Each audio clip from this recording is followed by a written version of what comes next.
हमारा तो धर्म ही सनातन है। इस घोर कली काल में जो कष्ट हम अभी भोग रहे हैं, इस कष्ट का तो सनातन अनादि काल में ही वर्णन हो चुका था। क्योंकि भविष्य पुराण की जो रचना है, इसे तो अनादि काल में ही कर दी गई थी। और किस किस कल्प के, किस किस मनोवंतर के, किस किस महायुग के, किस किस युग में क्या क्या घटित होना है, सब कुछ पहले से प्रतिपादित हमारे शास्त्रों में कर दिया गया था।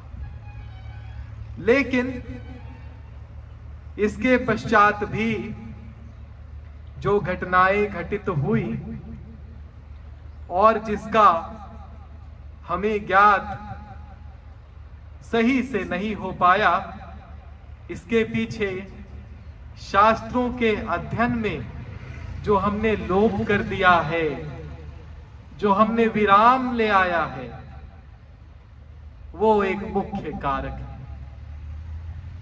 इसलिए हमें शास्त्रों का पूर्णतः अध्ययन जितना संभव हो करते रहना चाहिए, ताकि हम अपने भविष्य से, अपने अतीत से और अपने वर्तमान से भली भांति अवगत रह सकें। तो इसी प्रकार से अनादि काल में भगवान शंकर ने शिव पुराण को प्रतिपादित किया था।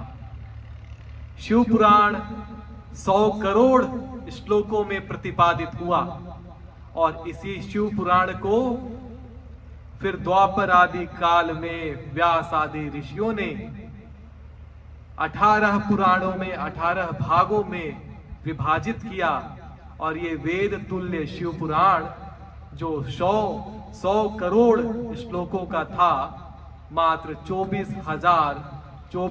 सहस्त्र श्लोकों का रह गया, जिसे हम आज शिव महापुराण के नाम से जानते हैं। इसकी अनुकंपा, इसकी महिमा अपरंपार है। एक बार हमारे सौनक जी महाराज ने सूत जी महाराज से प्रश्न किया, महाराज, ऐसा क्या मार्ग है जिसके माध्यम से हम कली काल के भवसागर को पार कर सकते हैं? ऐसा क्या माध्यम है जिसके माध्यम से हमारे ऋषि, महर्षि, महापुरुष, श्रेष्ठ गण सभी अपने ऊपर पूर्णतः नियंत्रण इस कली काल के भवसागर में भी कर लेते हैं?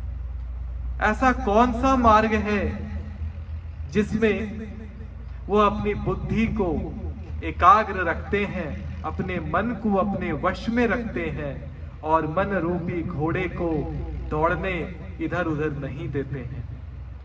ऐसा कौन सा शास्त्र है, ऐसा कौन सा पुराण है जिसके माध्यम से ज्ञान, मोक्ष, भक्ति सबकी प्राप्ति हो जाए?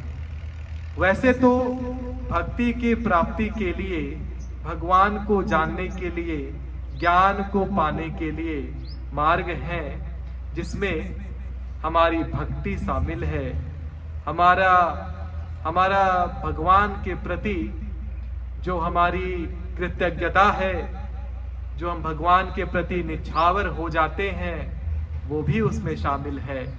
क्योंकि जब हम कहते हैं त्वमेव माता च पिता त्वमेव,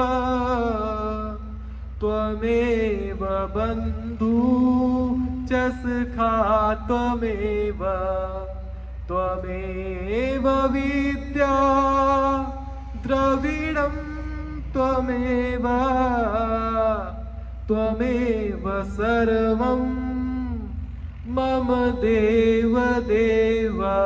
प्रभु को हमने त्वमेव माता की संज्ञा दी, प्रभु को हमने च पिता त्वमेव की संज्ञा दी, प्रभु को हमने सखी की संज्ञा दी, प्रभु को हमने बंधु की संज्ञा दी और प्रभु के समक्ष हमने कह दिया, त्वमेव सर्वम मम देव देव, त्वमेव विद्या।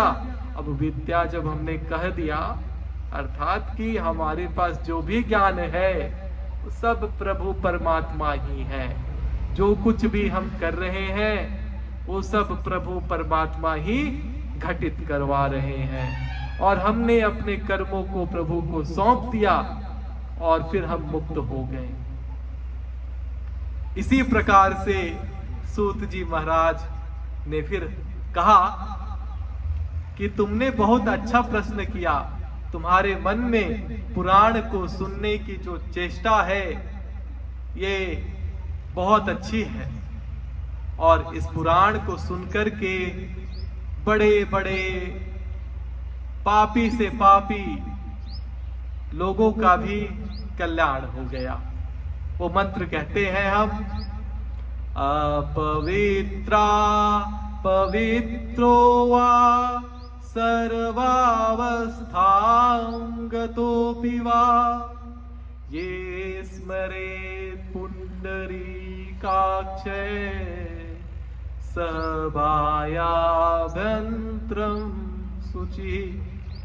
तो इसमें क्या कहा हमने कहा कि प्रभु, जो कोई व्यक्ति अपवित्र अवस्था में या पवित्र अवस्था में हो, जो व्यक्ति भी आपके समक्ष चले आते हैं, आपका स्मरण करते हैं, कहते हैं अपवित्रा पवित्रो वा, अपवित्र हो चाहे पवित्र हो, सर्वावस्थां गतोऽपि, हर अवस्था में जब वो परमात्मा के समक्ष जाता है, सर्वावस्थां गतोऽपि वा, ये स्मृत, जो पुंडरीकाक्ष का स्मरण मात्र करता है, ये स्मृत पुंडरीकाक्षे सह बाह्याभ्यंतरम शुचि, अर्थात पुंडरीकाक्ष का जो स्मरण मात्र करता है, बाहर से भीतर से शुद्ध हो जाता है। अब शुद्ध हो रहा है, बाहर से भी भीतर से भी। इस शुद्धि से क्या मिला? जो पाप उसने किए थे, हो सकता है बाहरी पाप हो, जो मैल उसने शरीर पर जमा किया था वो बाहरी मैल है, और अंदर से जो पाप अंदर बटोरा है वो आंतरिक पाप है। जो बुद्धि में विकार आया है वो आंतरिक पाप है, आंतरिक अशुद्धि है, और इस अशुद्धि को भी परमात्मा इतने दयालु है कि मिटा देते हैं।